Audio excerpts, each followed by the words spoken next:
પણ માણસ વિશ્વાસ કરતો નથી, માણસને વિશ્વાસ પડતો નથી. આ મારી માતા હશે, સારું દુનિયામાં ફરી લો, જાણી લો ને સમજી લો. મનની અંદર વિશ્વાસ રાખો કે અમારા જે ભયંકર તકલીફ છે ને દુઃખ છે, અમારી કુળદેવીને અમે આજે પ્રાર્થના કરીએ છીએ કે માં કોઈક દુઃખવાળી માતા રહી જતી હોય, અમારા પૂર્વજો લાયા હોય ને અમને ના કીધું હોય, અમને કશું ખબર જ નથી કે અમારા વડીલો શું કરીને ગયા. પણ એટલી ખબર છે કે માં કાળકા, સધી કે શિકોતર કે ચાવણ કે ખોડિયાલ તને પૂજતા હતા. આટલી પ્રાર્થના તમે તમારી કુળદેવીને કરો અને તમારી કુળદેવી તરત બહાર ઉભા રહેલા દેવને કહે છે કે તારો ન્યાય કરાવવા હું મેરડી તૈયાર છું. કે બહારના પારકા દેવ તમારા પૂર્વજો લાયા એટલે જવાબદારી તમારી રહે. કોની રહે? તમારા પૂર્વજો જે માતાઓ લાયા છે ને એને પૂજવાની જવાબદારી તમારી જ રહે, બીજા કોઈ પૂછશે નહીં.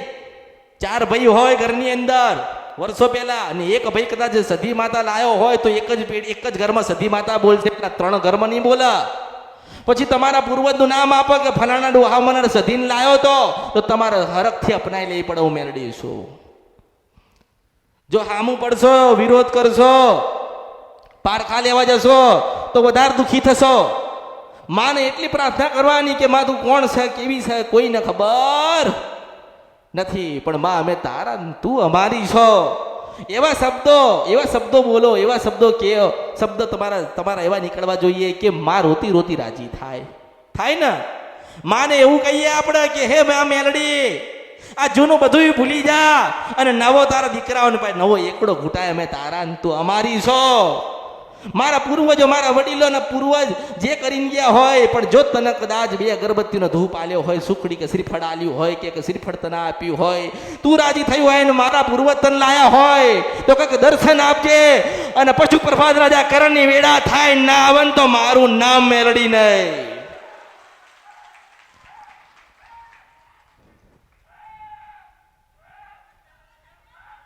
બધી મેલડી એક નથી, બધી મેલડી એક નથી.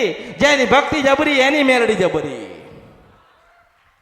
જે ભક્તિ કરી જાય એ તરી જાય, જે માની ભક્તિ કરી જાય ને એની પેઢી તરી જાય. માતાજી ભક્તિ માંગે, ભાવ માંગે. માતા શું માગશે? તમને દુઃખ પડ્યું આજ તમે મને કહેવા આયા ને, તમને દુઃખ પડ્યું તમે મને કહેવા આયા ને. તમારી ખોડિયાલ, કાળકા, સધી, શિકોતર કે તમારા પૂર્વજોનો દુઃખ છે કોને કહેવા જશે? એને અમૃતની મેલડીને કીધું છે ને હું માતા કહું છું, મને ઓળખો ને તો ઓળખાય.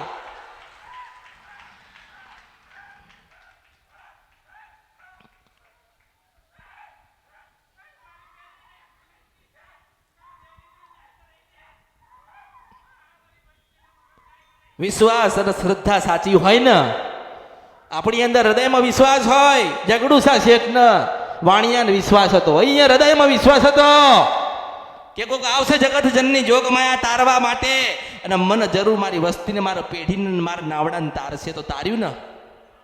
કેમ તાર્યું? વિશ્વાસ, શ્રદ્ધા હતી. આપણને એવી પડતી આ તો માં મેલડી મારા દીકરાને વાવ લાવી દે ને તો તને બેહાડીને પૂજો. માં મેલડી મને સારું ઘર લાવ તો તને બેહાડીને પૂજો. એ તો તમે સોદા કરો છો, એવા સોદા થતા નથી. એવા સોદાબાજી માતાજી પાસે કરશો નહીં. માને એવું કહો કે માં મારા પૂર્વજો જે ગુનાહ કરીને ગયા, જે ભૂલો કરીને ગયા એને ક્ષમા કરમાં અને આજીવન તારી ભક્તિ કરીએ, તારા કીધે રહીએ, તારા ચરણના શરણમાં રહીએ. ભગવતી એવા આશીર્વાદ આલજે તો તમને સુખી કરે, સુખી કરે, સુખી કરે, સુખી કરે, સુખી કરે ને સુખી કરે. દુખીએ તમે તમારી જાતે થયા છો ને સુખીએ તમે જાતે થઈ શકો છો. રીત જુદી છે, રીત જુદી, રીત ખાલી જુદી છે.